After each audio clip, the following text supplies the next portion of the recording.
السلام علیکم ورحمۃ اللہ وبرکاتہ۔ وعلیکم السلام ورحمۃ اللہ وبرکاتہ۔ کیا حال ہے سب کا؟ آج ہم خواتین کے کردار کے اوپر بات کریں گے، ٹھیک ہے؟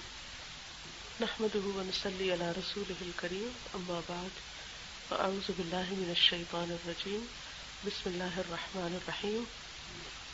پیج نمبر 217، سب نے نکال لیا پیج؟ بہترین خزانہ۔ قرآن میں ہے کہ اے ایمان والو، اہل کتاب کے اکثر علماء اور مشائخ لوگوں کے مال باطل طریقوں سے کھاتے ہیں اور لوگوں کو اللہ کے راستے سے روکتے ہیں، اور جو لوگ سونا اور چاندی جمع کر کے رکھتے ہیں اور ان کو اللہ کی راہ میں خرچ نہیں کرتے، ان کو ایک دردناک عذاب کی خوشخبری دے دو۔ اس دن اس مال پر دوزخ کی آگ دہکائی جائے گی، پھر اس سے ان کی پیشانیاں اور ان کے پہلو اور ان کی پیٹھیں داغی جائیں گی۔ یہی ہے وہ جس کو تم نے اپنے واسطے جمع کیا تھا، پس اب چکھو جو تم جمع کرتے رہے ہو۔ یہ آیت قرآن میں اتری تو رسول اللہ صلی اللہ علیہ وسلم نے فرمایا کہ برا ہو سونے کا اور برا ہو چاندی کا۔ یہ بات صحابہ پر بہت شاق گزری۔ انہوں نے آپس میں کہا کہ پھر اور کون سا مال ہم اپنے پاس رکھیں؟ حضرت عمر فاروق رضی اللہ تعالی عنہ نے کہا کہ اگر تم چاہو تو میں رسول اللہ صلی اللہ علیہ وسلم کے پاس جا کر اس کی بابت دریافت کروں۔ لوگوں نے کہا ضرور۔ اس کے بعد حضرت عمر فاروق رسول اللہ صلی اللہ علیہ وسلم کے پاس گئے اور کہا کہ آپ کے اصحاب پر یہ بات بہت شاق ہو رہی ہے، وہ کہہ رہے ہیں کہ پھر ہم کون سا مال اکٹھا کریں؟ رسول اللہ صلی اللہ علیہ وسلم نے فرمایا، ہاں، تم میں سے جس شخص کو اپنانا ہے وہ خدا کو یاد کرنے والی زبان کو اپنائے، وہ شکر کرنے والا دل اپنائے، اور ایک ایسی بیوی کو اپنائے جو اس کے دین میں، اس کی آخرت کے معاملے میں اس کی مدد کرے۔ ایک اور روایت میں ہے کہ رسول اللہ صلی اللہ علیہ وسلم نے فرمایا، کیا میں تم کو بتاؤں کہ بہترین خزانہ کیا ہے جس کو آدمی اپنے لیے جمع کرے؟ بہترین خزانہ وہ صالح عورت ہے کہ جب مرد اس کی طرف دیکھے تو وہ اس کو خوش کر دے، اور جب وہ اس سے کوئی بات کہے تو وہ اس کی تعمیل کرے، اور جب وہ گھر میں موجود نہ ہو تو نفس اور مال میں اس کی حفاظت کرے۔ اس حدیث میں عورت کو کسی مرد کے لیے سب سے اچھا خزانہ کہا گیا، اور یہ بات 100% درست ہے، یعنی 100%۔ سونا اور چاندی یا مال صرف مادی ضرورت پورا کرتے ہیں، مگر ایک صالح خاتون گھر کو اور خاندان کو خوشی اور سکون اور محبت کا گہوارہ بناتی ہے۔ ایک صالح خاتون اپنے میٹھے بول سے گھر میں مٹھاس بکھیرتی ہے، وہ اپنے اچھے اخلاق سے پورے ماحول کو انسانیت کا ماحول بناتی ہے۔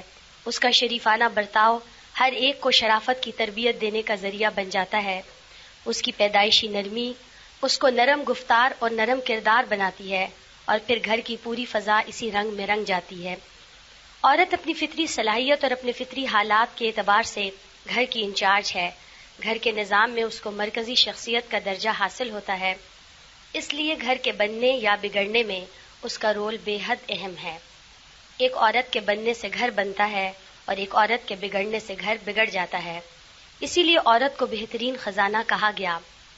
عورت کی کامیابی کا معیار یہ ہے کہ وہ گھر کو مسرتوں کا باغ بنائے، اس کے شوہر کو اور گھر کے دوسرے افراد کو اس سے خوشی کا تحفہ مل رہا ہو، ہر ایک کے لیے اس کا وجود نفع بخشی اور فیض رسانی کا ذریعہ بن گیا ہو۔ شوہر کو اور گھر کے افراد کو یہ یقین ہو کہ خواہ وہ موجود ہوں یا غیر موجود ہوں، ہمیشہ گھر کے اندر ان کا ذکر خیر خواہی کے ساتھ کیا جائے گا، ہمیشہ ان کو وہ سلوک ملے گا جو ان کی دنیا و آخرت کے لیے سب سے بہتر ہو۔ عورت گھر کا خزانہ ہے، بلکہ سب سے اچھا خزانہ۔ عورت گھر کے باغ کا پھول ہے، بلکہ سب سے اچھا پھول۔ عورت گھر کی دنیا کی روشنی ہے، بلکہ سب سے اچھی روشنی۔ مگر کوئی عورت اپنا یہ فطری کردار اسی وقت ادا کر سکتی ہے جبکہ وہ باشعور ہو، جبکہ وہ اپنے احساسات کے ساتھ دوسروں کے احساسات کو بھی جانے، جبکہ اس کے اندر یہ عزم ہو کہ وہ بہرحال اس انسانی کردار کو ادا کرے گی جو خالق نے اس کے لیے مقرر کیا، خواہ اس کے لیے اسے صبر و برداشت کی قربانی کیوں نہ دینا پڑے۔ یہ جو چیپٹر ہم نے پڑھا ہے، اس میں پہلے تو خزانے کی بات ہوئی کہ جو لوگ دنیا میں خزانے جمع کرتے ہیں اور اسے اللہ کے راستے میں خرچ نہیں کرتے، ان کو دردناک عذاب کی بشارت دے دو۔ قیامت کے دن وہی مال ان کے ماتھے پہ اور ان کے پہلوؤں پہ داغا جائے گا جہنم کی آگ میں تپا کے. تو صحابہ کرام کو یہ بات بہت ڈرا گئی، کیونکہ مال تو سب کو اچھا لگتا ہے، اور جب بھی ہمیں کچھ پیسے ملتے ہیں ہم پہلی بات کیا سوچتے ہیں کہ جمع کریں، کمیٹی ڈالیں اور بینک اکاؤنٹ کھول لیں، انویسٹ کر دیں. یہی سوچتے ہیں کہ اللہ نے فطرت میں رکھا ہے. جمع کرنے میں بھی حرج نہیں ہے، کمیٹی ڈالنے میں بھی نہیں ہے. ویسے میں بڑی سخت خلاف ہوں، کیونکہ اس میں بہت سے لڑائی جھگڑے اور کچھ لوگوں کی حق تلفی ہوتی ہے، کچھ لوگ ٹرکس کے ساتھ پہلے لے جاتے ہیں اور کچھ لوگ بیچ میں چھوڑ جاتے ہیں. تو میں نے آج تک کمیٹی نہیں ڈالی ہوئی. میں اس کانسیپٹ کے خلاف ہوں سرے سے، کہ جس سے تعلقات خراب ہوں اور جھگڑے پیدا ہوں اور انسان دوسروں کے بارے میں بری رائے رکھے، اس نے مجھے دھوکہ دے دیا، فلاں کر دیا. اگر آپ پیسے جمع کرنے چاہتے ہیں تو اپنے پیسے ہر مہینے اتنے ڈال لیں اپنے کسی بیگ میں، سال کے بعد وہ نکل آئیں گے جو آپ نے کسی سے لینے. اور اگر آپ کے پیسے نہیں ہیں تو دوسروں کے مال پہ آپ کی نظر کیوں ہے کہ اوروں کا مال اور آپ جلدی چھینا جھپٹی کر کے اپنا بنا لیں؟ آپ کا کیا حق ہے اس پہ؟ بہرحال تو پیسے جمع کرنا یا انویسٹ کرنا بذات خود برا نہیں ہے. یہ برا کب ہے؟ جب اسے اللہ کے راستے میں خرچ نہ کیا جائے، حقداروں کو حق نہ ملے. جب کچھ لوگ ضرورت مند ہوں اور ان کی ضرورت پوری نہ ہو، کوئی بھوک سے مر رہا ہو، کوئی بیماری سے مر رہا ہو، کوئی کسی اور مصیبت میں گرفتار ہو، تو اس صورت میں وہ پھر خزانہ خراب ہے. لیکن اگر کوئی شخص محنت سے کماتا ہے اور پھر اللہ کے راستے میں خرچ کرتا ہے تو اس کا اجر و ثواب بھی بہت ہے. اب بعض اوقات ایسا ہوتا ہے انسان محنت بھی کرتا ہے، کوشش بھی کرتا ہے، اس کی طلب بھی ہوتی ہے، کہ پھر بھی نہیں مال اس کے پاس ہوتا. ایسی ساری صورتوں میں صحابہ کرام ایسے نہیں تھے کہ اگر کوئی بات پتہ چلی اور سمجھ نہ آئی یا ڈر گئے تو چپ بیٹھے رہے اور انہوں نے آگے کچھ نہ کیا، یا ڈپریشن کا شکار ہو گئے یا صرف روتے دھوتے رہے. نہیں، وہ بہت پریکٹیکل لوگ تھے، وہ عمل کرنے والے لوگ تھے. وہ ہر چیز سے کیا چاہتے تھے کہ ہم کچھ کریں، عمل کی بات سوچتے تھے. اور حضرت عمر رضی اللہ تعالیٰ عنہ جو تھے وہ بہت بولڈ تھے. وہ فوراً اقدام کرتے اور آگے بڑھتے اور جا کے اس چیز کو معلوم کرتے، انویسٹیگیٹ کرتے، ایکشن لیتے. اگر اپنے سے متعلق ہوتی خود عمل کرتے، کسی سے متعلق ہوتی اس کو جا کے کہتے. تو چپ بیٹھنے والوں میں سے نہیں تھے. بہرحال انہوں نے کہا کہ میں پوچھتا ہوں. جب انہوں نے پوچھا تو پھر آپ کو کیا پتا چلا کہ بہترین خزانہ حقیقت میں کون ہے؟ سب سے پہلے اپنی زبان. اپنے آپ کو کیوں بھول گئے ہم؟ ذکر کرنے والی زبان، ٹھیک ہے نا. جس طرح پیسے جمع کرتے ہیں نا، تو ایسے ہی تسبیح کر کے ہم کیا کرتے ہیں؟ خزانے جمع کر رہے ہوتے ہیں. میں اپنے نواسے کو کہتی ہوں ٹریز لگاؤ. اس کو میں نے کانسیپٹ سمجھایا کہ جنت میں ٹری لگتے جب سبحان اللہ کہتے ہیں. کہتے چلو ٹری لگاؤ. یہ کہنے کی وجہ سبحان اللہ پڑھو، کیونکہ بچے پہ چڑھنے لگتے ہیں نا کہ ان کو ہر وقت دینی باتیں کرتے ہیں، مذہبی باتیں کرتے ہیں. تو جب ان کی زبان میں بولیں یا ان کے انداز میں بولیں تو ان کو جلدی سمجھ آتی ہے. چلو کاؤنٹ ڈاؤن کرو، کتنے ٹری لگانے، گنو، کہو سبحان اللہ سبحان اللہ الحمدللہ الحمدللہ. تو جتنی دفعہ آپ الحمدللہ کہیں گے اتنی دفعہ جنت میں پودے لگیں گے، اتنے درخت لگیں گے، اتنی ہریالی ہوگی. مال جب ہم جمع کرتے تو بھی کیا کرتے ہیں؟ دنیا ہری بھری کرتے ہیں، باغ لگاتے ہیں اور دنیا کے سامان خریدتے ہیں، رونق. تو سب سے زیادہ بہترین خزانہ جو ہمارے اپنے اندر ہے وہ کیا ہے؟ ذکر کرنے والی زبان. تو ذکر کی کثرت. اور بعض اوقات آپ بلند آواز سے کر سکتے ہیں، بعض اوقات دل ہی دل میں، لیکن دھیان ادھر ہی رہے اللہ کی طرف. اور ہاتھ پہ ہاتھ رکھ کے بیٹھے رہنے سے، یہ چپ بیٹھے رہنے سے، یہ ٹریول کر رہے ہیں، یہ کچھ بھی، تو سستی نہ کریں، زیادہ سے زیادہ ذکر کریں. اور سبحان اللہ کہنا تو کچھ بھی مشکل نہیں، الحمدللہ کہنا کچھ بھی مشکل نہیں. دوسری بڑی چیز جس کو خزانہ کہا گیا وہ کیا ہے؟ جی، شکر کرنے والا دل، شکر گزار دل، ہر حال میں شکر. عظمیٰ جو میرے ساتھ ہوتی ہے تو یہ کراچی ہاسٹل میں سن 2000 میں انہوں نے داخلہ لیا تھا. تو رات میں ہاسٹل کے بچیوں کے ساتھ میٹنگ کر رہی تھی. ان کو میں ایک بات کہہ رہی تھی، یاد دہانی کرا رہی تھی کہ آج آپ ایک سبق سیکھ لیں اپنے لیے. تو جب میں باہر آئی تو مجھے اس نے یاد کرایا کہ جب آپ نے ہماری پہلی میٹنگ لی تھی تو اس میں آپ نے ہمیں ایک بات سکھائی تھی، اور کہتی اس وقت سے میں اس پہ عمل کرتی ہوں، اور وہ یہ تھی کہ ہاسٹل کی زندگی گھر کی زندگی سے مختلف ہوتی ہے. یا یہ کہ شادی کے بعد کی زندگی آپ کہہ لیں کہ لڑکی کے لیے ایک نئی زندگی ہوتی ہے، مشکل زندگی ہوتی ہے، ایڈجسٹمنٹ مشکل ہوتی ہے. اور اس میں صرف وہ لڑکی کا ہی نہیں قصور ہوتا. بعض اوقات ہم نیا گھر بناتے ہیں نا تو اپنی بھی ایڈجسٹمنٹ مشکل ہوتی ہے، یا نہیں؟ آپ شفٹ کرتے ہیں ایک جگہ سے دوسری جگہ. میں سفر کر کے آئی ہوں، میرے لیے یہاں ایڈجسٹمنٹ مشکل ہو رہی ہے، یہاں سے وہاں گئی تھی تو وہاں مشکل تھی. تو یہ بڑا نیچرل سا ہے کہ جب بھی زندگی میں کوئی تبدیلی آتی ہے، چینج آتا ہے، تو ایڈجسٹمنٹ مشکل ہوتی ہے. تو ایسے میں پھر کیا کرنا چاہیے؟ تو وہ کہتی کہ آپ نے یہ کہا تھا کہ ہاسٹل کو اپنا گھر سمجھے. آپ کو اچھا کھانا ملے یا نہ ملے، اچھا حال ہو یا برا، کوئی بھی باہر سے پوچھے ہاسٹل کیسا ہے تو آپ کیا کہیں؟ الحمدللہ. اور ویسے بھی نبی صلی اللہ علیہ وسلم کا طریقہ کیا تھا؟ ہر حال میں کیا کرتے تھے؟ شکر کرتے تھے. اچھے حال میں تب بھی الحمدللہ، اور اگر تکلیف دہ حالت ہوتی، ناپسندیدہ حالت ہوتی، تو بھی کیا کہتے؟ الحمدللہ علی کل حال. ہر حال میں اللہ کا شکر، ہر حال میں اللہ کا شکر. اور جب انسان الحمدللہ کہتا ہے تو اللہ تعالیٰ اس کی نعمتوں میں اضافہ کر دیتے، اس سے بہتر اس کو عطا کرتے، بہتر سے بہتر کی طرف ہو جاتا ہے. لہذا بہت ضروری ہے کہ ہم شکر گزار ہوں. تو خزانہ تو ہمارے اپنے اندر ہے. اور پھر اس کے بعد کیا ہے؟ اگلی چیز کیا ہے؟ نیک اور صالح خاتون، نیک اور صالح بیوی. ایسی بیوی جو اس کے دین میں اور اس کی آخرت کے معاملے میں اس کی مدد کرے، وہ بیوی بہت بڑا خزانہ ہے. کون سی بیوی شوہر کو آخرت کے معاملے میں، دین کے معاملے میں مددگار ہو سکتی ہے؟ کون سی بیوی؟ جس کو خود دین کا علم ہو، جو خود دین پر عمل کرنے والی ہو. ایک دنیا دار لڑکی تو یہ نہیں کر سکتی. اچھا، عموماً لڑکی سے شادی کس بنیاد پر کی جاتی ہے؟ حسب نسب، خاندان دیکھا جاتا ہے کس خاندان کی لڑکی ہے، حسن دیکھا جاتا ہے، سیرت دیکھی جاتی ہے، مال دیکھا جاتا ہے. اور بہت دفعہ حسن بھی پیچھے چلا جاتا ہے، خاندان بھی پیچھے چلا جاتا ہے، سیرت تو ویسے ہی پیچھے ہوتی ہے، مال. اب آپ خود سوچیں کہ جب آپ نے کسی لڑکی سے اس کے مال کی وجہ سے شادی کی تو اس لڑکی کو بھی گھمنڈ کس چیز کا ہوگا؟ اپنے مال کا ہوگا. اور جس لڑکی کو اپنے مال کا گھمنڈ ہو تو پھر وہ آپ کی بات کیوں سنے گی؟ وہ آپ کی مددگار کیوں ہوگی؟ مال بری چیز نہیں، لیکن مال کا گھمنڈ برا ہوتا ہے، اکڑ بری ہوتی ہے. وہ پھر انسان کو کچھ سننے نہیں دیتی، کچھ کرنے نہیں دیتی. تو یہ جو سیرت، یہ دین کی بات ہے نا اصل. اور دین بھی صرف پڑھے لکھے حد تک دین نہیں، عمل میں دین.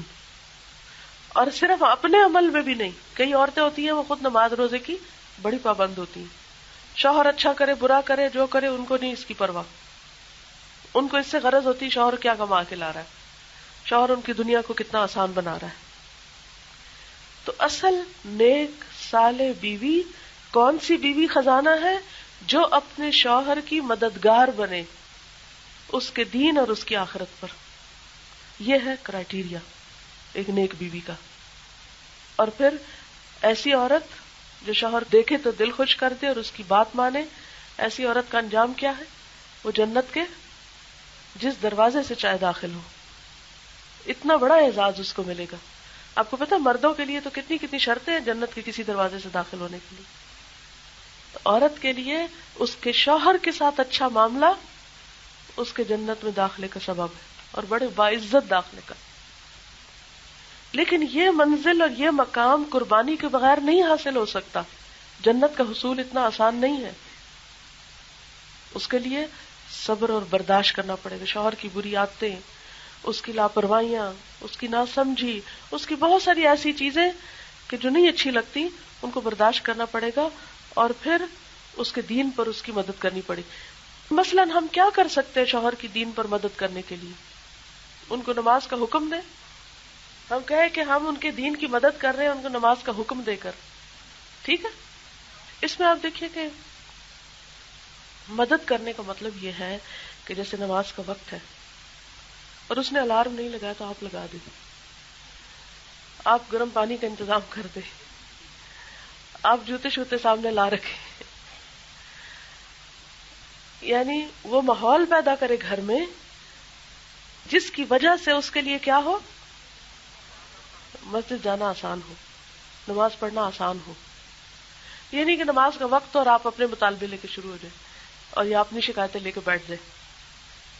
کئی لوگ ایسے ہوتے ہیں نا کہ این ادھر نماز کا وقت ہو تو ادھر سے جھگڑے سنانے شروع کر دیں، وہ کیا نماز پڑھے گا؟ تو اور کس طرح مدد ہو سکتی؟ یہ تو وقتی ہے نا.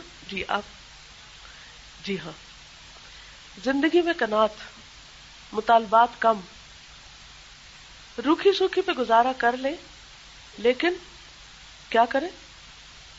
شوہر کو حرام سے بچائیں، حرام کمانے سے بھی بچائیں، حرام طرف جانے سے بھی بچائیں. یہ بھی دین میں مدد ہے اس کے. بہت سے مرد عورتوں کے مطالبوں کی وجہ سے حرام کمائی پہ اتر آتے ہیں. اور حرام کی طرف کیوں جاتے ہیں مرد؟ ایک تو سچی بات ہے باہر فتنہ بہت ہے، عورت ننگی ہو کے باہر نکل آئی ہے، اتنی اٹریکٹیو ہو کے باہر نکل آئی ہے کہ مردوں کو بھی گھر کی عورت پر قناعت نہیں رہی، ان کی نظریں بھٹکتی ہیں. لیکن ایک سمجھدار عورت اپنے شوہر کی نظروں کی حفاظت کیسے کر سکتی؟ اس کو حرام سے کیسے بچا سکتی؟ یہ ہماری دینی ذمہ داری بنتی ہے. آپ بہترین خزانہ اسی وقت ہے جب آپ دین پر مدد کریں گے. جی آپ فرمائیے. جی ہاں، عورت کو اپنا بناؤ سنگھار، اپنی کیئر، اپنے اندر اٹریکشن رکھنی چاہیے. یہ نہ ہو کہ شوہر پاس آئے تو اسے اسمیل آئے، کیونکہ بہت سی عورتوں کو میں نے دیکھا ہے کہ اپنی جسمانی صفائی نہیں کرتی، جس کی وجہ سے ان کے کپڑوں سے بھی اسمیل، ان کے حال حلیے کی خرابی، اور یعنی کہ لباس صاف ہو. کیونکہ وہ کہتی ہم کیا کریں، ہم بچے پال رہے ہیں اور ہم کھانا پکاتے ہیں اور ہمارا یہ بھی کام، سب کام ہے اپنی جگہ، لیکن اس میں تھوڑا سا اہتمام جو بہت ضروری ہے. میں نہیں کہتی کہ آپ قیمتی اور بہت مہنگا میک اپ لینا شروع کر دیں اور بہت ہی ایکسپینسو آپ کی کلودنگ ہو اور ڈیزائنر کے آپ نے کپڑے پہنے ہوئے اور جوتے پہنے ہوئے ہو، تو جب نہیں، سادہ لباس میں بھی آپ کے اندر اٹریکشن ہو سکتی ہے اگر آپ صاف ستھرے ہیں اور اس لباس کے اندر جو مزاج ہے وہ اچھا ہے. لباس قیمتی بھی ہو نا اور مزاج بگڑا ہوا ہو، کتنے بھی آپ ہنرمند ہو، کتنے بھی آپ اچھے ہو، اگر آپ کا اخلاق اچھا نہیں تو شوہر کے لیے اٹریکشن نہیں ہوگی. یہاں بھی سیکریفائس کرنا پڑتا ہے، کیونکہ ہم کیا چاہتے ہیں، پہلے وہ اچھے ہو پھر ہم اچھے ہوں گے. تو یہ تو عام طور پہ مشکل ہوتا ہے، کم ہوتا ہے. یہ نہیں کہ نہیں ہوتا، کئی بہت اچھے ہوتے ہیں مرد، لیکن عموماً ہمارے معاشرے میں عورتوں سے ایکسپیکٹیشن زیادہ ہوتی ہے. میں تو ہمیشہ سوچتی کوئی بات نہیں، پھر کیا ہوا، ہم نے اللہ سے اجر لینا نا، بندوں سے تو نہیں قیمت وصول کرنی. کوئی نہیں، جو ہم کر سکتے کر دیتے، باقی اللہ پہ. اور کس طرح شوہر کی دین کے اوپر مدد کر سکتے ہیں؟ مثلا قطع رحمی پہ اس کو مجبور نہ کریں، یا اگر وہ کرے تو آپ جوڑیں. بعض گھروں میں ایسا ہوتا ہے نا کہ مرد اپنے بھائیوں سے لڑے ہوئے ہوتے ہیں، حتیٰ کہ ماں سے نہیں ملنا چاہتے. بعض اوقات انبن ہو جاتی ماں بیٹے میں بھی، بعض اوقات بہن بھائیوں میں ہو جاتی ہے. اکثر آپ نے دیکھا ہوگا کہ باپ اور بیٹے کی نہیں بنتی، ہوتا ہے نا. بیٹیاں تو باپ کو بڑی پیاری ہوتی، لیکن اکثر ماں اور بیٹے کی بنتی ہے، لیکن باپ اور بیٹے کی ٹکر ہی رہتی ہے. یا نہیں، کبھی آپ نے دیکھا؟ میں نے تو بہت اس پہ غور کیا، اکثر میں دیکھتی ہوں، کیونکہ وہ دو مرد ہوتے ہیں. بیٹا غلط بھی کرے تو ماں باریاں لیتی رہتی ہے، اس کو ڈھانپتی رہتی ہے اور اس کی کیئر کرتی رہتی ہے. لیکن باپ تو اسٹریٹ فارورڈ ہوتا ہے، اور بیٹا بھی جو بڑا طاقتور ہونے لگتا ہے تو پھر وہ بھی سامنے آنے لگتا ہے، نہ وہ جھکتا نہ وہ جھکتا ہے. تو اکثر باپ اور بیٹے کی مشکل بنتی ہے. اب ایسے میں بعض اوقات بیٹا جو ہے وہ ماں باپ کو چھوڑ دیتا ہے. کئی ایسے کیسز آپ نے سنے ہوں گے، ہمارے ماں باپ نے کیا کیا ہمارے لیے. اب اگر آپ کا شوہر ماں باپ کا خیال نہ رکھے تو آپ شکر نہ کریں. کیوں؟ کل آپ کے اوپر بھی یہ دن آنے والے ہیں. دیر ہے تھوڑی لیکن آئیں گے ضرور. صلہ رحمی وہ نہیں ہوتی جو بدلے میں ہوتی ہے، یا وہی ہوتی؟ کیا ہے حدیث میں؟ جوڑنے والا بدلے کے طور پہ جوڑنے والا نہیں ہوتا کہ کوئی اس سے جڑے تو وہ بھی جڑ جائے. جوڑنے والا کون ہوتا ہے؟ جو اس سے نہ جڑے وہ اس سے جڑے، جو اس کا حق نہ دے وہ اسے دے دے، وہ اپنی طرف سے کر دے، دوسرے جو بھی کرے کرے. تو بعض عورتیں تو شکر کرتی ہے کہ ٹھیک ہے اچھا ہی ہوا، اب ان کو خود ہی سمجھ آ گئی کہ ان کی ماں کیسی ہے، یہ باپ کیسا ہے، ان کے بہن بھائی کیسے ہیں. اب یہ نام تو نہیں لیں گے جانے کا، یہ بھی نہیں لیں گے ہم بھی چھوٹے. تو اس میں اللہ سے اجر پانے کے لیے کیا کرنا چاہیے کہ کوشش جاری رکھنی چاہیے. تو یہ بھی دین میں مدد ہے، کیونکہ جو شخص یہ چاہتا ہو اس کی عمر دراز ہو، اس کے رزق میں برکت ہو، اسے کیا کرنا چاہیے؟ صلہ رحمی کرنی چاہیے. تو ہم تو یہ چاہتے ہیں اللہ سے کہ ہماری عمر میں برکت ہو، ہمارے رزق میں برکت ہو. ہم ضروری یہ نہیں چاہتے کہ جن کے ساتھ ہم اچھا کریں وہ ہمارے ساتھ اچھا کرے. ٹھیک ہے وہ بھی ہمارا دل چاہتا ہے کہ ایسا ہو، لیکن اگر نہ بھی ہو تو بھی ہمارا سودا اللہ سے ہے. کس سے سودا کرنا ہے؟ ہم نے اللہ سے سودا کرنا ہے. اور جب ہم نے صلہ اللہ سے لینا ہے تو پھر ہمیں نہیں فکر ہونی چاہیے کہ کوئی کیا کر رہا ہے. کوئی کو چھوڑ دیں، جو مرضی کرے. ہمیں کیا کرنا ہے، ہمیں یہ سوچنا ہے. دیکھیں اگر کسی کی ماں فوت ہو جاتی ہے اور وہ بیٹے سے ناراض مرتی ہے، بیٹے کی جنت ہے کہیں؟ بتائیے، نہیں نا. پھر آپ اپنے شوہر کے لیے مددگار تو نہ ہوئے. قطع رحمی کے ساتھ کوئی دنیا سے جائے تو اس کا کیا بنے گا؟ اور اسی طرح اور بھی کوئی اس طرح کے کام کرتے ہوئے. لیکن یہ سب ہے بہت ہمت حوصلے کا کام، آسان نہیں ہے. ہم فوراً اپنے لیے اپنے حقوق کی بات سوچنے لگتے کہ ہمارے ساتھ کیا ہوا، ہمارا کتنا خیال رکھا گیا، ہمیں کتنا پوچھا گیا. ٹھیک ہے آپ اپنی زندگی کے فیصلوں میں ضرور مد نظر رکھیں کہ آپ کو کیا سوٹ کرتا ہے، لیکن کاٹے نہیں، دوسروں کے حقوق سے کنارہ کشی نہیں کریں. کوئی اچھا کام کرنا چاہتا ہے تو اس کو انکریج کریں.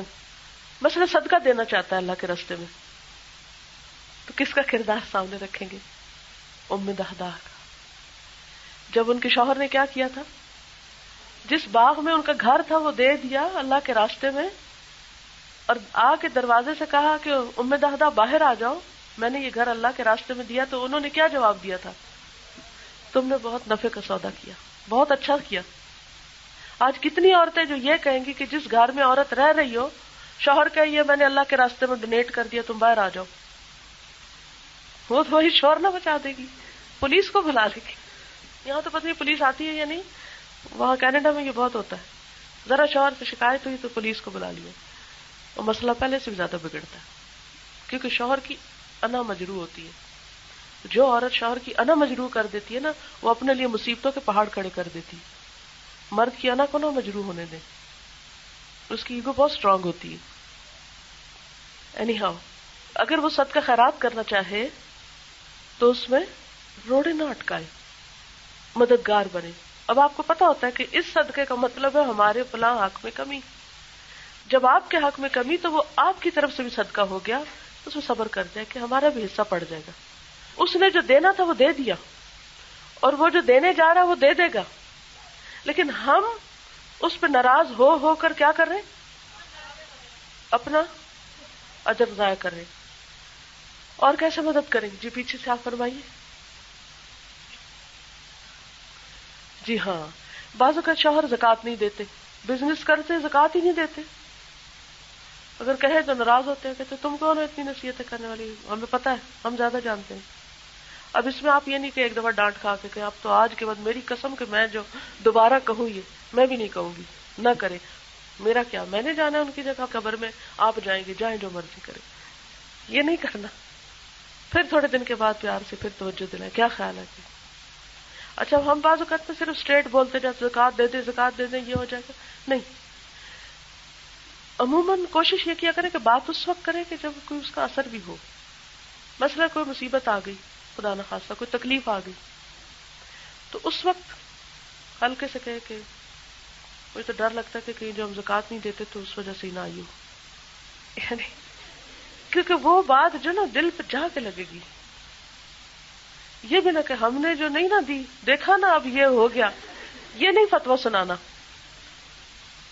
کیسے کہنا ہے؟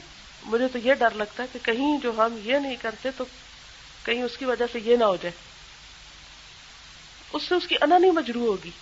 اگر آپ نے یہ کہتے تم زکوٰۃ نہیں دیتے نا اس لیے ہوا یہ، اب آئی سمجھ؟ آپ نے اس کی انا مجروح کر دی. اب جب انا مجروح کر دی تو پھر آپ تیار رہے بھگتنے کے لیے. وہ اندر بٹھا لے گا، اب کسی وقت برسے گا دوبارہ، بیک لیش ہوگا، پڑے گا کوڑا واپس. اور کیا کر سکتے ہیں؟ جی آپ فرمائیں. اولاد کی دینی تربیت، گڈ. ہم اس کی اولاد کی دینی تربیت کریں. ہماری بھی اولاد ہے مگر اس کی بھی ہے، سانجی ہے. جب آپ اولاد کی دینی تربیت کریں گے تو کیا ہوگا؟ وہ اب آپ کے لیے بھی صدقہ جاری ہوگی، اس کے لیے بھی بنے گی. اب آپ کہیں گے ہم اتنا کیوں کر رہے اس کے لیے، اتنا کچھ اس کے لیے کرتے جب، واہ وہ ہمارے لیے کچھ بھی نہیں کرتا. کیوں کریں؟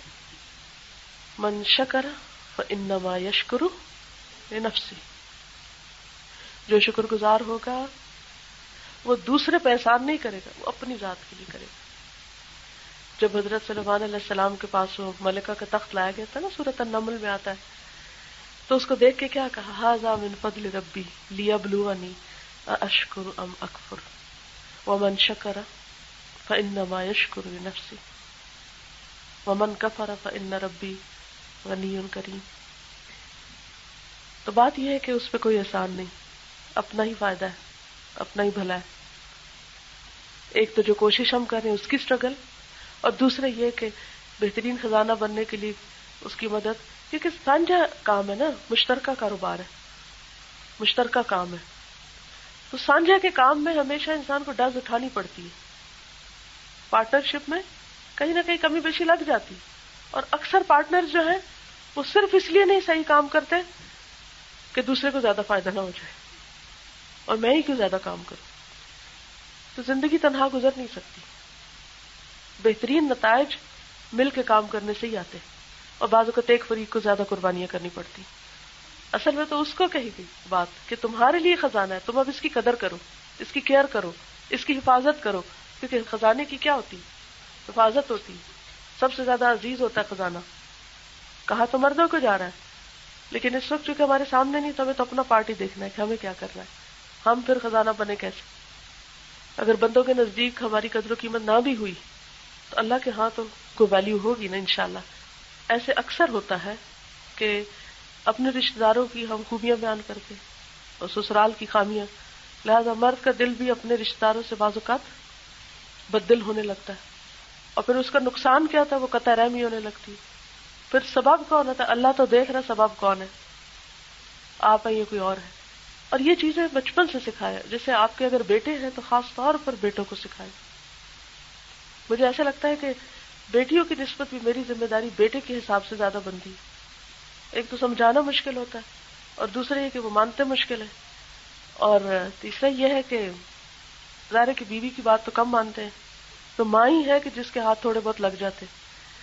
تو پھر ماں کے لیے تبھی صدقہ جاریہ بن سکتا ہے کہ اگر بیٹے کو یہ ویلیوز ساتھ ساتھ سکھائی جائے.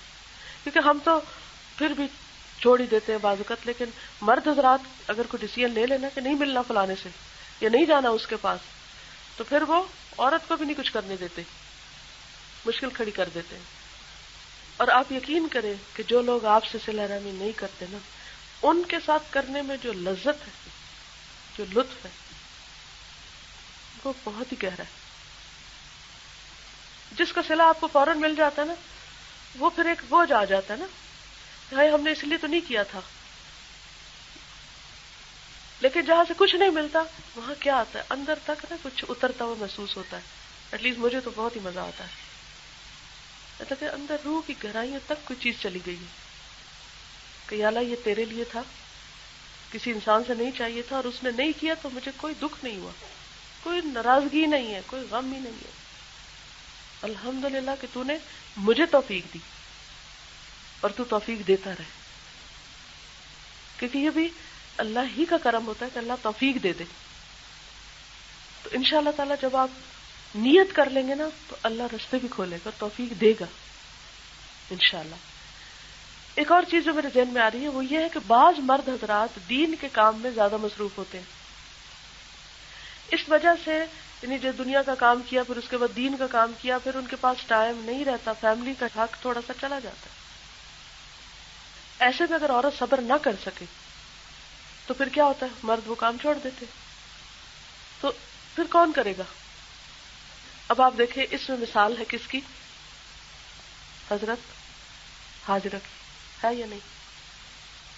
کیسی قربانی دی تھی اس عورت؟ یہاں ہے چیپٹر حضرت ہاجرہ پر، دیکھتے ہیں کہاں ہے۔ 245 ہاجرہ رضی اللہ عنہا ام اسماعیل علیہ السلام۔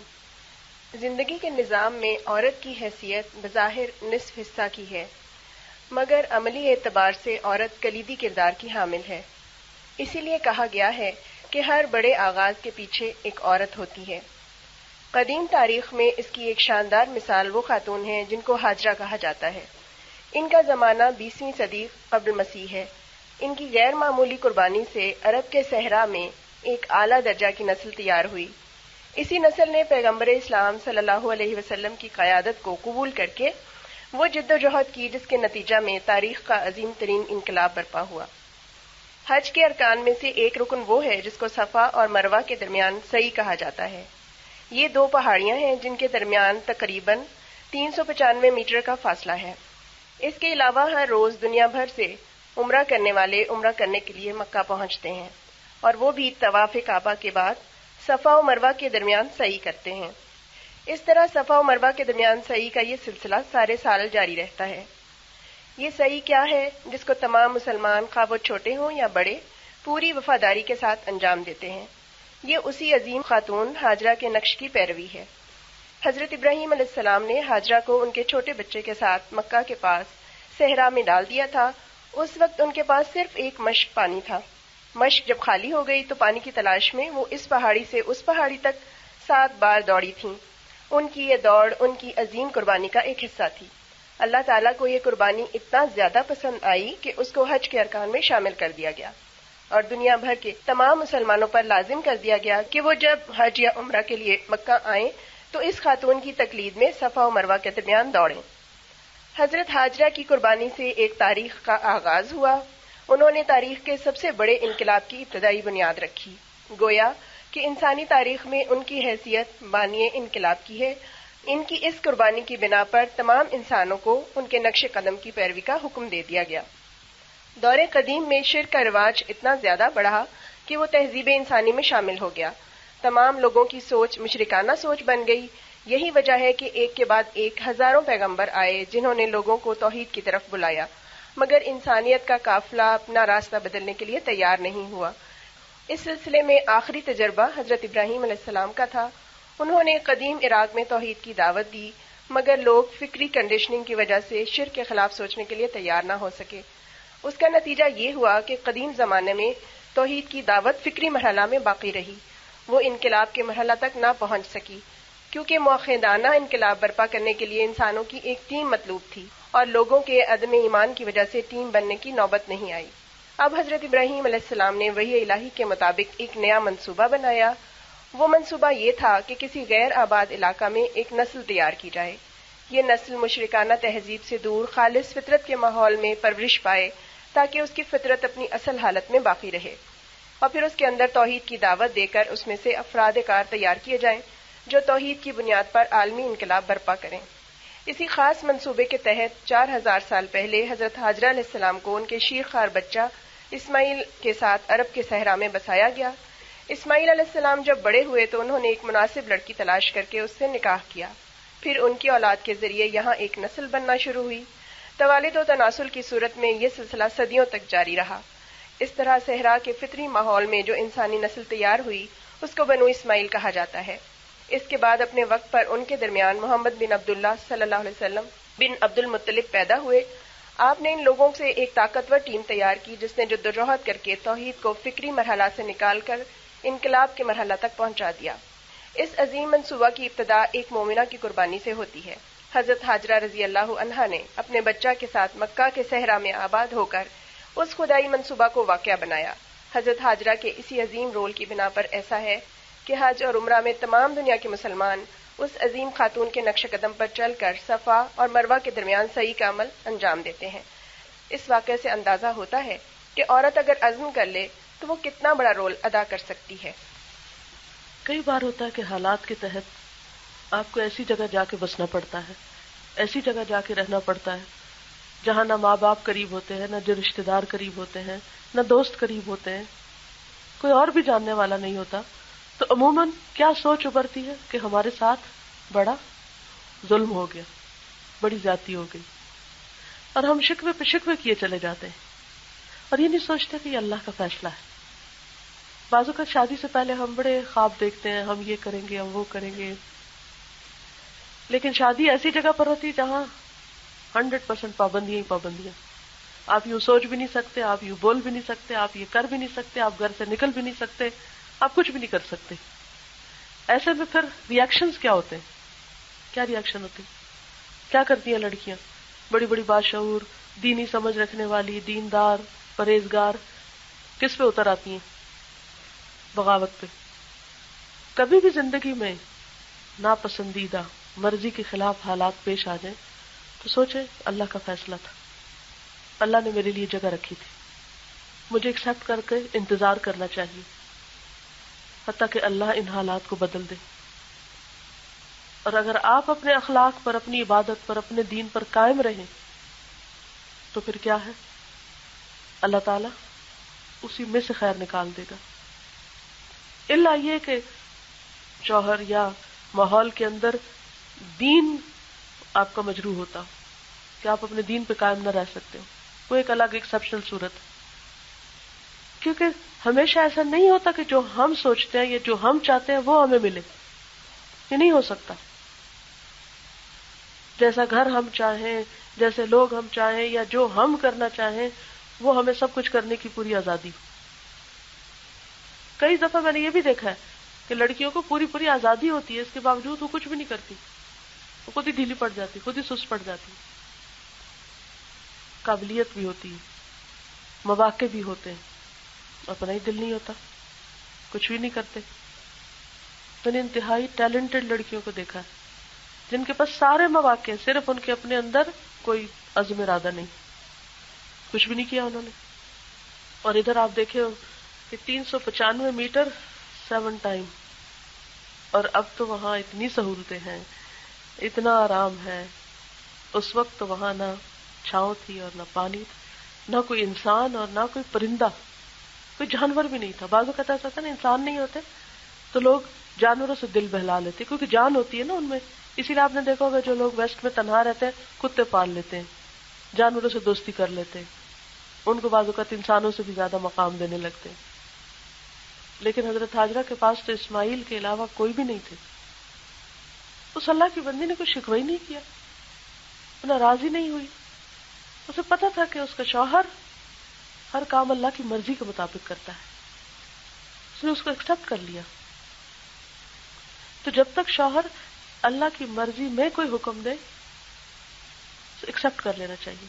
ہاں صریحاً اگر اللہ کی نافرمانی کا حکم دے تو وہ ایک الگ بات ہے، اور دوسری طرف انسان اللہ سے فریادیں کرتا رہے، اللہ سے دعائیں کرتا رہے۔ بعض اوقات ہم یہ سمجھتے ہیں کہ بہت سے کراؤڈز ہوں، بہت سارے لوگ ہوں، پھر دین کا کام ہوتا ہے۔ حضرت ہاجرہ کا تو کوئی نیبرہڈ بھی نہیں تھا کہ جہاں جا کے درس دیتی یا کوئی کلاس شروع کرتی، کچھ بھی ایسا نہیں تھا۔ پھر کیا کیا انہوں نے؟ اسماعیل کی ایسی تربیت کی کہ جب کئی سال بعد ابراہیم علیہ السلام آئے، کیونکہ باپ نے تو دیکھا ہی نہیں تھا، تو باپ نے آ کے خواب سنا دیا، میں نے خواب دیکھا کہ میں تمہیں ذبح کر رہا ہوں۔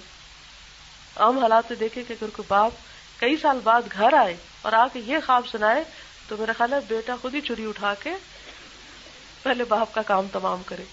تم ہوتے کون ہو؟ مجھے چھوٹے ہوتے ہوئے چھوڑ گئے اور کوئی خبر نہیں لی، اور اب تم مجھے یہ خبر سنانے آئے۔ کوئی بھی نیکی کتنی مشکل حالات میں ہم کر رہے ہیں، کوئی بھی نہیں دیکھ رہا ہمیں، کوئی اپریشیٹ نہیں کر رہا، کوئی اس کی قدر نہیں کر رہا، لیکن اللہ سبحانہ وتعالیٰ دیکھ رہا ہوتا ہے، وہ نہیں ضائع کرتا۔ ان اللہ لا یضیع اجر المحسنین، محسنین کا اجر وہ ضائع نہیں کرتا، وہ دیکھتا ہے۔ اس سے بڑھ کے ہماری قربانیوں کو کون جانتا ہے؟ الا یعلم من خلق، وَهُوَ اللَّطِيفُ الْخَبِيرُ. وہ نہیں ضائع کرے گا، صرف انتظار، صبر کا امتحان ہے. جی حضرت حاجرہ کا جو رول ہے نا وہ یہ ہے کہ مکہ کو آباد کرنے میں اور صحرا میں ایک نسل پروان چڑھانے میں، جس سے آگے جا کے صحابہ کرام کی نسل جہاں سے پروان چڑھی. انشاءاللہ میں سوچ رہی ہوں کہ اسلامی تاریخ کے اوپر کچھ ضرور آپ لوگوں کو پڑھنا چاہیے. ابھی دارالسلام نے ایک اٹلس چھاپی ہے، نئی آئی ہے، میں اس کی ڈمی دیکھ کر آئی ہوں. تو اس میں انہوں نے نقشوں کے ذریعے اسلامی فتوحات کو ایلیبوریٹ کیا. بہت بیوٹیفل ٹاپک. میں حضرت عمر فاروق کی بایوگرافی ان دنوں میں پڑھ رہی تھی آنے سے پہلے، تو کس طرح حضرت خالد بن ولید کا ایک بڑا حصہ ہے فتوحات میں، اور دیگر صحابہ کرام کا بھی. تو کتنے امیزنگ لوگ تھے، کہاں کہاں تک پہنچے، کس طرح وہ علاقوں پہ علاقے فتح کرتے چلے گئے. بعض اوقات انسانی عقل میں نہیں سماتی بات. تم سوچتے ہو کہ یہ ایک دو دن کی بات نہیں ہے. یہ ایسا نہیں تھا کہ بیٹھے بٹھائے لوگوں کو کسی جادو کے زور پہ کھڑا کیا گیا اور ان کو کہیں چلا دیا گیا. نہیں، پیچھے پوری ایک تاریخ، ایک کیریکٹر ڈیولپ ہوا ہے اس علاقے میں رہنے کی وجہ سے. وہ اسٹرانگ پرسنالٹیز وجود میں آئی کہ جو اپنی بات کے پکے، اپنے قول کے سچے اور کھرے لوگ تھے، اور جو محنت کرنے والے اور صحرا کی جو سختی ہے اس کو برداشت کرنے والے لوگ تھے، جن کے اندر فطری طور پر صبر اور برداشت بہت شدید تھا. اور وہ جب نکلے تو انہوں نے پھر نہ دیکھی برفیں اور نہ دیکھے سمندر اپنے آگے، اور نہ کوئی چیز ان کے آگے پہ ٹھہری نہیں، نہ پہاڑ اور نہ ہی دریا، اور نہ دھوپ، نہ چھاؤں، نہ سردی، نہ گرمی. وہ اللہ کا پیغام دنیا بھر میں پھیلاتے چلے گئے. انہوں نے پھر دنیا سے دل نہیں لگایا. انہیں اپنی زندگی کا مقصد سمجھ آ گیا کہ اللہ نے ان کے اندر رسول بھیجا، اور رسول کے بعد اب ان کی ذمہ داری کیا، اور وہ کر کے دکھایا جو انہیں کرنا چاہیے تھا. تو میں سوچتی ہوں آج کے مسلمانوں میں وہ کیوں نہیں؟ تو وہ ماحول ہی نہیں، وہ کردار نہیں. تھوڑی دیر کے لیے سوچیے، اگر حضرت حاجرہ وہاں رہنے سے انکار کر دیتی، میں نے یہاں نہیں رہنا، آپ جانے، آپ کا بچہ جانے، آپ خود ہی لیں یہیں بیٹھے، آپ خود پال لیں اس کو، پھر کیا ہوتا؟ مکہ تو آباد نہ ہوتا. اور پھر آپ کو پتا حضرت حاجرہ خود کون تھی؟ پتہ ہے آپ کو؟ شہزادی تھیں، مصر کی تھیں، مکہ کی رہنے والی یا عرب کے پیننسولوں میں سے نہیں تھی، وہ تو افریقہ میں سے تھی. بعض اوقات ایسا ہوتا ہے نا، ماں باپ کے گھر بڑے نرم و نازک اور نعمتوں میں پلے ہوتے ہیں، پھر آگے جا کے ہم بھولتے ہی نہیں، ہر وقت وہی سوچتے رہتے ہیں. اور ماں باپ بھی یہی احساس دلانے، ہماری بیٹی نے تو کبھی زمین پہ پاؤں نہیں رکھا تھا، وہ تو کارپٹ پہ چلنے والی. یہ محاورہ میں نے سنا تھا کہیں سے، اس لیے دہرا رہی ہوں. اتنی نعمتوں میں پلی تھی، کبھی زمین پہ نہیں چلی تھی، اسی لیے تو مشکلیں ہوئی. اگر آپ زمین پہ چلاتے تو یہ مشکل نہ ہوتی. غلطی ہماری اپنی ہوتی ہے، ہم انہیں زمین پہ چلنے نہیں دیتے، زمین پہ اترنے نہیں دیتے، پھر دوسرے جب اتارتے ہیں تو ہم سے برداشت نہیں ہوتا. ہمیں کہا، ہمارے دین نے کہا کہ لڑکیوں کو اتنے ناز و نعمت سے پالو کہ پھر ان سے تھوڑی سی سختی بھی برداشت نہ ہو. اسماعیل علیہ السلام کو آپ دیکھیں، وہ بچے تھے، یعنی ان کو اسی چیز میں آزمایا گیا جس میں کوئی ایک بچہ آزمایا جا سکتا ہے، کہ اس کو کھانا یا پانی وقت پہ نہ ملے. بچوں کو رونا کب آتا ہے؟ جو بھوکے ہوتے ہیں. اور سب سے زیادہ کس کو ستاتے ہیں؟ ماں کو. اس وقت ماں کو بہت پھر اور غصہ آتا ہے، تو غصے میں نہیں آئی، وہ اٹھ کے چل پڑی. بعض اوقات ہمارے جو جذباتی رویے ہوتے ہیں نا، وہ شوہروں کو پریشان کر دیتے ہیں، کہیں کا نہیں چھوڑتے، کوئی زندگی میں فیصلہ نہیں کر پاتے، کوئی کام ہی نہیں کر سکتے. پھر حضرت خدیجہ کا کردار ہے. حضرت خدیجہ رضی اللہ تعالی عنہ، رسول اللہ صلی اللہ علیہ وسلم نے مجموعی طور پر 11 خواتین سے نکاح کیا. ان کو امہات المومنین کہا جاتا ہے. آپ کی پہلی اہلیہ حضرت خدیجہ بنت خویلد تھیں. حضرت خدیجہ رضی اللہ تعالی عنہ آپ کی پہلی بیوی بھی ہیں اور اسی کے ساتھ پہلی مسلمان بھی. حضرت خدیجہ رضی اللہ تعالی عنہ ایک مالدار خاتون تھیں. وہ مکہ میں بیوہ کی حیثیت سے زندگی گزار رہی تھیں. اسی اتنا میں انہوں نے حضرت صلی اللہ علیہ وسلم کو اپنا مال تجارت دے کر شام بھیجا. یہ معاملہ قدیم رواج کے مطابق کچھ معاوضہ کی بنیاد پر ہوا تھا. آپ سفر سے واپس آئے تو آپ نے دوسروں سے زیادہ نفع کا حساب دیا. حضرت خدیجہ نہایت شریف خاتون تھیں. ان کے اندر اعتراف کا غیر معمولی مادہ تھا. چنانچہ وہ دوسروں کو 1 اونٹ معاوضہ دیتی تھیں اور آپ کو انہوں نے 2 اونٹ معاوضہ پیش کیا. اس تجربے کے بعد وہ آن حضرت صلی اللہ علیہ وسلم کی طرف راغب ہو گئیں. انہوں نے مکہ کی ایک بوڑھی خاتون کے ذریعے آپ کے پاس نکاح کا پیغام بھیجا. اس وقت آپ کے چچا ابو طالب آپ کے سرپرست تھے. آپ نے ان سے مشورے کے بعد اس پیغام کو قبول کر لیا. ابو طالب نے خاندانی افراد کی موجودگی میں آپ کا نکاح خدیجہ رضی اللہ تعالی عنہا سے کر دیا. نکاح کے وقت خدیجہ کی عمر 40 سال اور آپ صلی اللہ علیہ وسلم کی عمر 25 سال تھی. آن حضرت صلی اللہ علیہ وسلم کی عمر 40 سال ہوئی تو غار حرا میں فرشتہ جبرائیل آئے علیہ السلام اور پہلی وحی آپ تک پہنچائی اور بتایا کہ آپ کو اللہ نے اپنا رسول مقرر فرمایا ہے. واپس آ کر آپ نے اپنے اس تجربہ کو سب سے پہلے حضرت خدیجہ سے بیان فرمایا. حضرت خدیجہ رضی اللہ تعالی عنہا بے حد ذہین اور نہایت نیک بخت خاتون تھیں. ان کی سوچ میں کسی قسم کی کوئی کجی نہ تھی. انہوں نے فوراً آپ کے بیان کی تصدیق کی. اس کے بعد حضرت خدیجہ اٹھیں، اپنے اوپر ایک چادر ڈالی اور اپنے چچا زاد بھائی ورقہ بن نوفل کے پاس گئیں. ورقہ نے مسیحی مذہب اختیار کر لیا تھا اور تورات اور انجیل کا مطالعہ کیا تھا. حضرت خدیجہ رضی اللہ تعالی عنہا نے جب ان سے رسول اللہ صلی اللہ علیہ وسلم کا غار حرا کا قصہ بتایا تو ورقہ نے فوراً کہا، اے خدیجہ، اگر تو نے سچ کہا تو یہ آنے والا وہی ناموس اکبر تھا جو اس سے پہلے موسیٰ علیہ السلام کے پاس آیا تھا. بے شک محمد اس امت کے پیغمبر ہیں. خدیجہ اب تک صرف آپ کی بیوی تھیں، اب وہ نبوت کے کام میں آپ کی ساتھی بن گئیں. انہوں نے ہر طرح آپ کی مدد کی، اپنی ساری دولت آپ کے حوالے کر دی، آپ کے ساتھ ہر قسم کی مصیبتیں برداشت کی.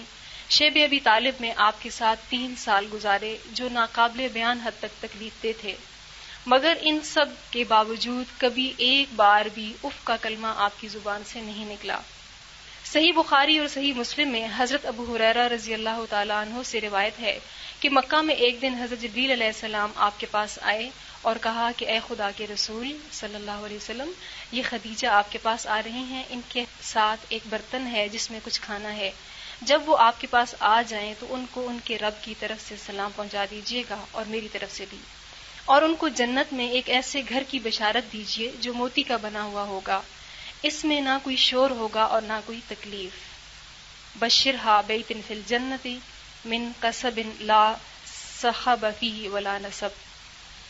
اس بشارت کا پس منظر یہ ہے کہ اس وقت مکہ میں قریش نے رسول اللہ صلی اللہ علیہ وسلم کو اسی کے ساتھ حضرت خدیجہ رضی اللہ عنہا کو سخت پریشان کر رکھا تھا. آپ کے مکان کے پاس آ کر شور کرتے، آپ کے راستے میں کانٹے ڈالتے، آپ کو مختلف قسم کی تکلیفیں پہنچاتے. اس کے نتیجے میں حضرت خدیجہ رضی اللہ تعالی عنہا کی پرسکون اور پرمسرت زندگی بالکل برباد ہو کر رہ گئی.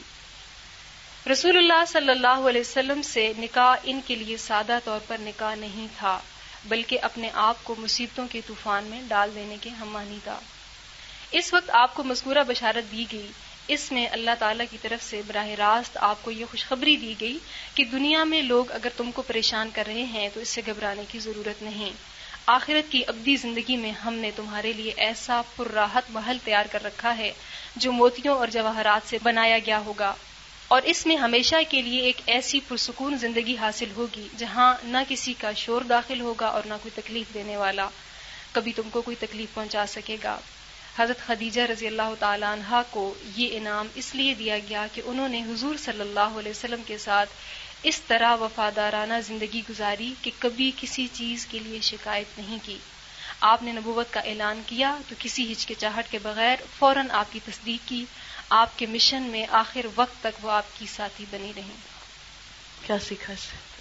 یعنی جو ہم نے ابھی بات پڑھی تھی کہ بہترین خزانہ وہ عورت ہے جو شوہر کے دین کے کام میں اس کی مددگار ہو، تو اس کی عملی مثال جو ہے وہ حضرت خدیجہ رضی اللہ تعالی عنہا کی ہے کہ کس طرح اپنی پوری دولت شوہر کے حوالے کر دی کہ آپ اس کو اللہ کے راستے میں لگائیں، اور جب کبھی آپ جسمانی طور پر یا ذہنی طور پر پریشان ہوئے، ڈسٹرب ہوئے، تو اس میں ان کی ہمت بندھائی. کیونکہ بعض اوقات ایسا ہوتا ہے کہ مرد بظاہر دیکھنے میں بہت مضبوط نظر آتا ہے، لیکن کبھی کبھی کیا ہوتا ہے کہ مرد بھی حوصلہ چھوڑ دیتا ہے، وہ بھی انسان ہوتا ہے. ہم کیا ایکسپیکٹ کرتے ہیں کہ ہمارے لیے ہی وہ سپورٹ بنا رہے ہمیشہ، لیکن اللہ نے دونوں کو انسان بنایا، کبھی عورت مرد کے لیے، کبھی مرد عورت کے لیے، ایک دوسرے کے لیے کیا ہوتے ہیں، مددگار ہوتے ہیں، ایک دوسرے کے حوصلے میں اضافہ کرنے والے ہوتے ہیں. دونوں کو ایک دوسرے کی ضرورت ہوتی ہے، صرف عورت ہی کی ضروریات نہیں ہے.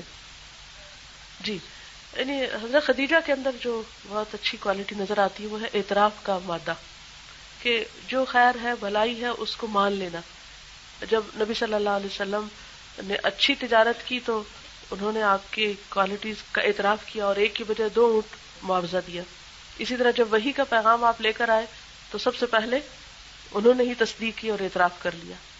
اور یہ ایک بہت بڑی خوبی ہوتی ہے کہ کسی بھی خوبی یا کوالٹی کو مان جانا.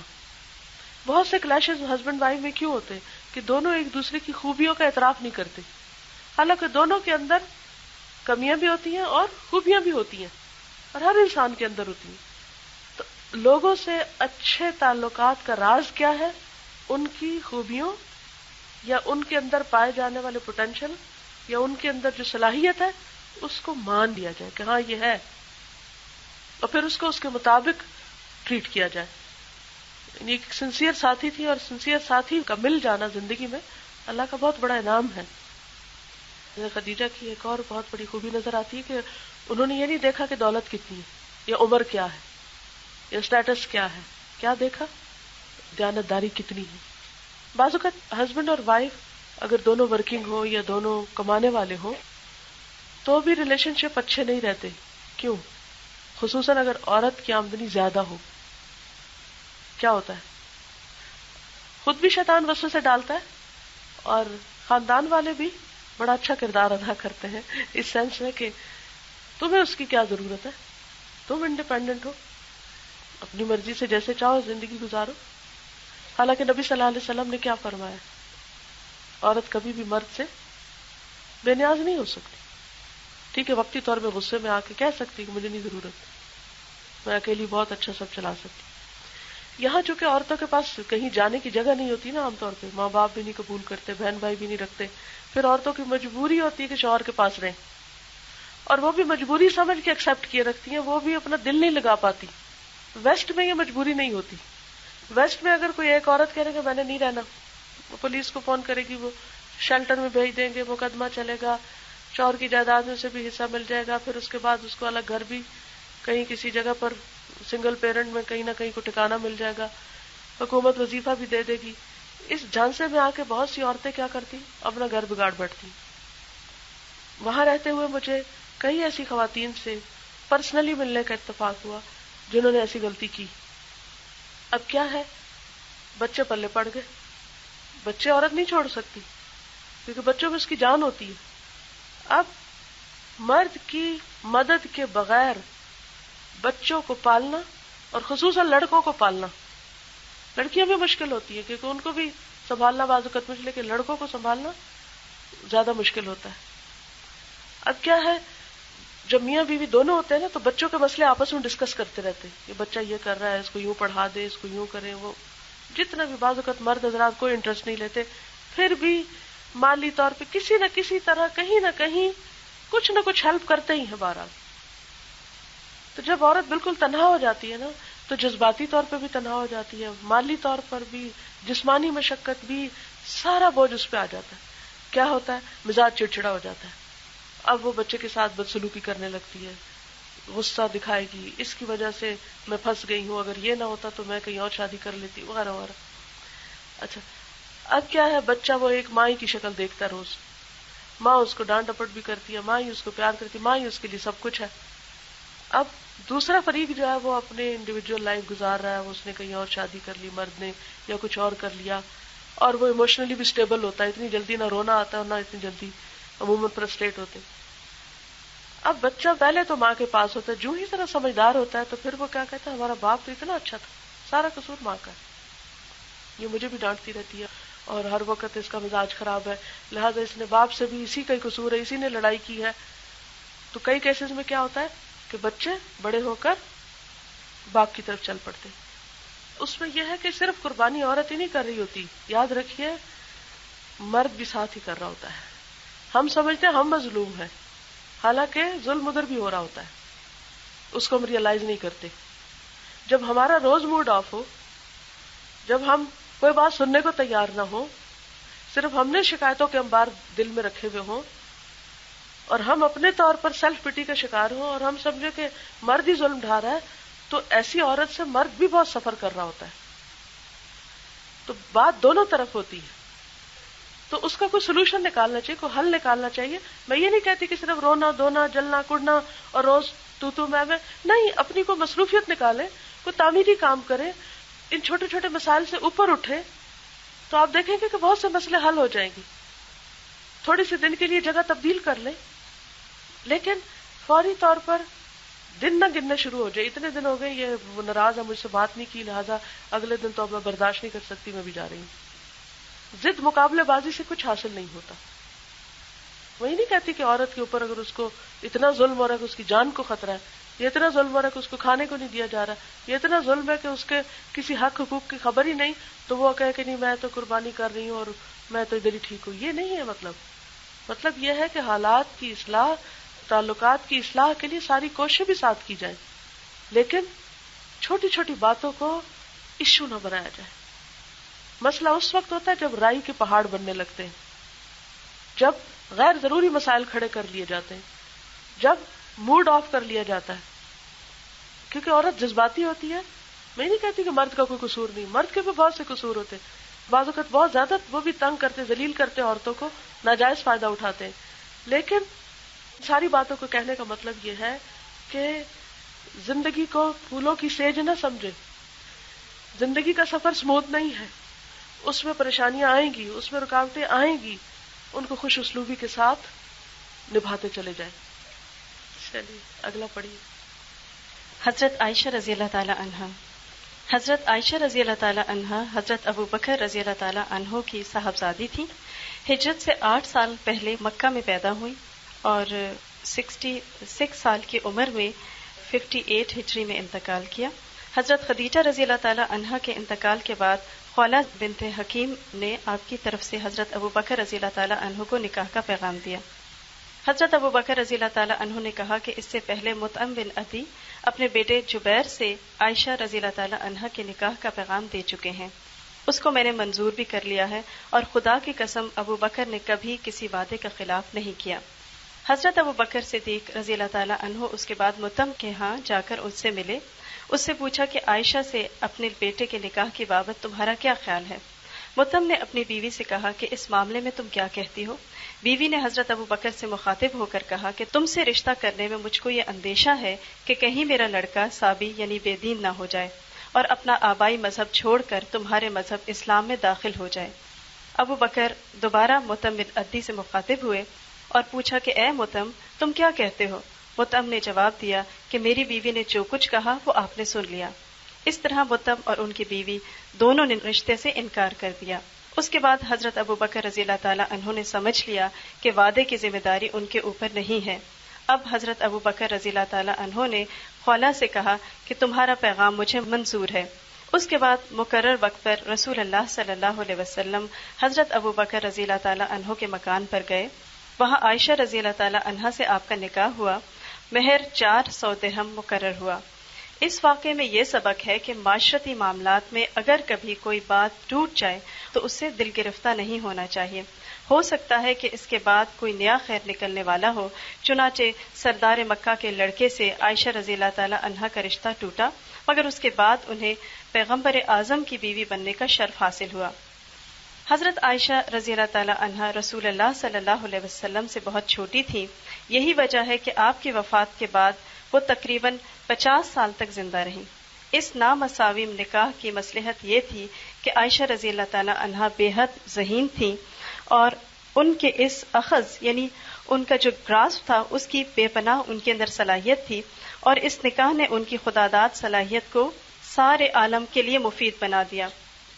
حضرت عائشہ رضی اللہ تعالی عنہا رسول اللہ صلی اللہ علیہ وسلم کے ساتھ تقریباً 10 سال رہیں، اور اس مدت میں انہوں نے دن رات آپ کو دیکھا اور آپ کی تمام باتیں سنی.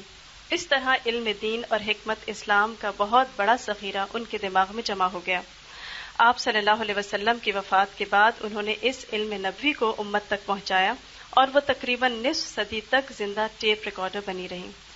حافظ ابن حجر ان کی بابت لکھتے ہیں کہ عائشہ رضی اللہ تعالی عنہا کی پیدائش ہجرت سے تقریباً 8 سال پہلے ہوئی. آپ صلی اللہ علیہ وسلم کی وفات ہوئی تو وہ تقریباً 18 سال کی تھیں. انہوں نے آپ سے بہت سی باتیں یاد رکھی اور آپ کے بعد 50 سال تک زندہ رہیں. لوگوں نے ان سے بہت زیادہ باتیں اخذ کی، احکام اور آداب میں سے بہت سی چیزیں ان سے نقل کی، یہاں تک کہ کہا جاتا ہے کہ احکام شریعت کا 1/4 حصہ ان سے نقل کیا گیا ہے. ان کی وفات امیر معاویہ کی خلافت کے زمانے میں 58 ہجری میں ہوئی. حضرت عائشہ رضی اللہ تعالی عنہا سے اقوال رسول صلی اللہ علیہ وسلم بہت زیادہ منقول نہیں ہیں. ان کی خصوصیت یہ ہے کہ انہوں نے آپ صلی اللہ علیہ وسلم کی ہر بات کو نہایت غور سے سنا، آپ کے ہر عمل کو نہایت توجہ سے دیکھا اور پھر اپنی خداداد صلاحیت ذہانت سے اس کی حکمتیں معلوم کی. ان کا کلام اسلامی حکمت اور معرفت کا خزانہ ہے. مثال کے طور پر انہوں نے فرمایا کہ آپ صلی اللہ علیہ وسلم کو جب بھی 2 میں سے ایک کا انتخاب کرنا ہوتا تو آپ ہمیشہ دونوں میں سے آسان کا انتخاب فرماتے تھے.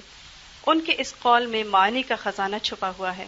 حضرت عائشہ نے اپنی ذہانت کو خالص اسلام کے لیے استعمال کیا. اسی کے ساتھ انہوں نے زہد کو اپنا شعار بنایا. بعد کے زمانے میں آپ کے پاس کثرت سے مال آتا تھا، مگر آپ سارا مال لوگوں کے درمیان تقسیم کر دیتی تھی اور خود نہایت سادہ زندگی گزارتی تھی. ایک بار حضرت عبداللہ بن زبیر رضی اللہ تعالی عنہ نے ان کے پاس 1,80,000 درہم بھیجے. آپ نے سارا درہم شام تک خیرات کر دیا، جبکہ اس دن آپ روزے سے تھیں اور گھر میں روٹی اور زیتون کے تیل کے سوا اور کوئی چیز موجود نہ تھی. خادمہ نے کہا کہ آپ کچھ درہم بچا کر گوشت منگا لیتی تو اچھا ہوتا. فرمایا کہ تم نے پہلے یاد دلا دیا ہوتا تو منگا لیتی.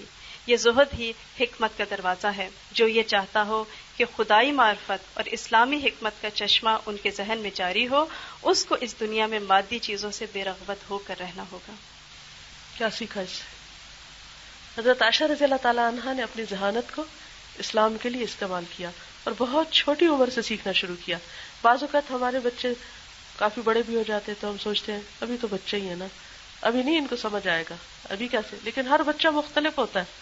کچھ بچے بہت ذہین ہوتے ہیں اور بہت جلدی بہت کچھ پک کرنے لگتے ہیں، کچھ دیر سے سیکھتے ہیں لیکن بہت گہرا سیکھ جاتے ہیں. تو حضرت عائشہ رضی اللہ تعالی عنہا کو ایک بہت اچھا اللہ نے ذہن عطا کیا اور ان کو موقع ملا اور انہوں نے 10 سال آپ سے سیکھا اور 50 سال آگے سکھایا.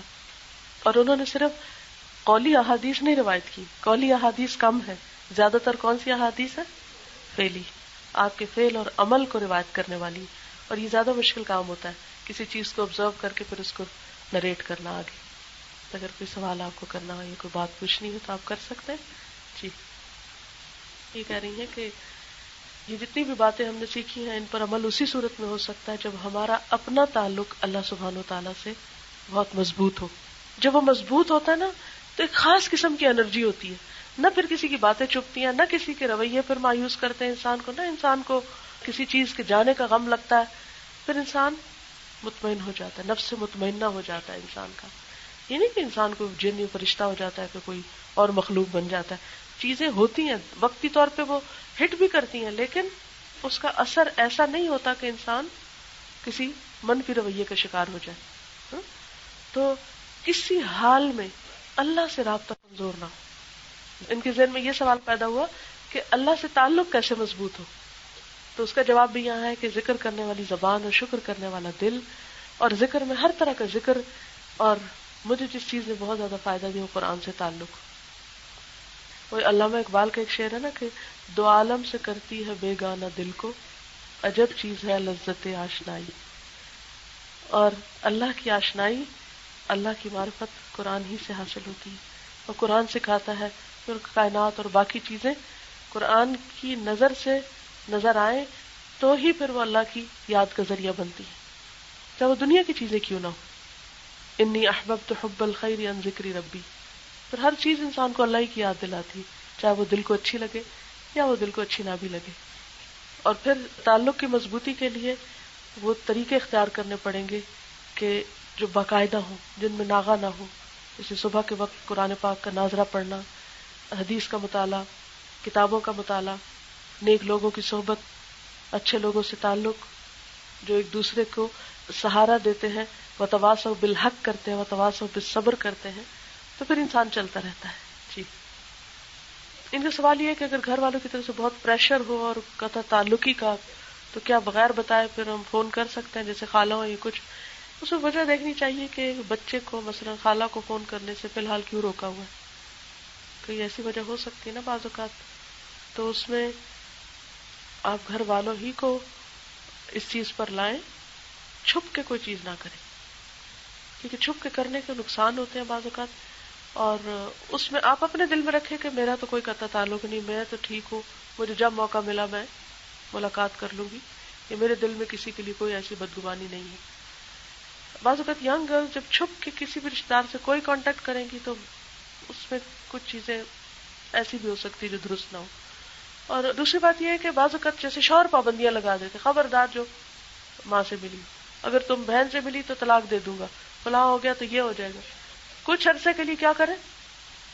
چپ کر جائیں، ذکر نہ کریں، حتیٰ کہ دوسرے فریق کا غصہ ٹھنڈا ہو جائے، پھر کسی موقع کی مناسبت سے پھر دوبارہ تجدید کر لیں. بعض چیزیں وقتی طور پر جو بہت ایک طوفانی شکل اختیار کر لیتی ہیں نا، ہوتا نا ایسے، اور بہت ہی غلط ہوتی ہے مگر طوفان بن جاتی ہے، تو ہر طوفان بیٹھتا ہے، اسے بیٹھنے دیں، تھوڑی دیر خاموشی اختیار کر لیں، وہ بیٹھ جائے گا. جو بیٹھ جائے گا سکون ہوگا، پھر آپ سکون سے سوچ سکیں گے. بات یہ ہے کہ ایسی کتابیں گھر میں رکھیں، مثلا بیڈ سائڈ ٹیبل پہ چھوٹی چھوٹی چیزیں پڑھنے کی، سننے کی، اور باتوں باتوں میں شیئر کریں. ان کو ڈائریکٹ نہیں کہیں، بچے کو سکھائیں، بیٹا دائیں ہاتھ سے کھاؤ، سنت ہے، بیٹا بیٹھ کے پانی پیو. اب کیا بیٹے کو رہے لیکن سن شوہر بھی رہے. تو بعض لوگوں کو ڈائریکٹ بتانے سننے نہیں سنائی دیتا، تو انڈائریکٹ بڑا غور سے سنتے ہیں، کیا کہہ رہی ہیں بھلا، ان کو کیا سکھا رہی ہیں میرے بچے کو. چھوٹی چھوٹی بکس پھیلا دیں گھر میں، ہر جگہ نظر آئیں، جہاں کوئی بیٹھے مجبور ہو جائے اٹھانے کو، جس کو نیند نہ آئے اسے پڑھنا ہی پڑے. اوکے، جزاکم اللہ خیرا. سبحانک اللہم و بحمدک، نشہد ان لا الہ الا انت، نستغفرک و نتوب الیک. السلام علیکم و رحمۃ اللہ وبرکاتہ.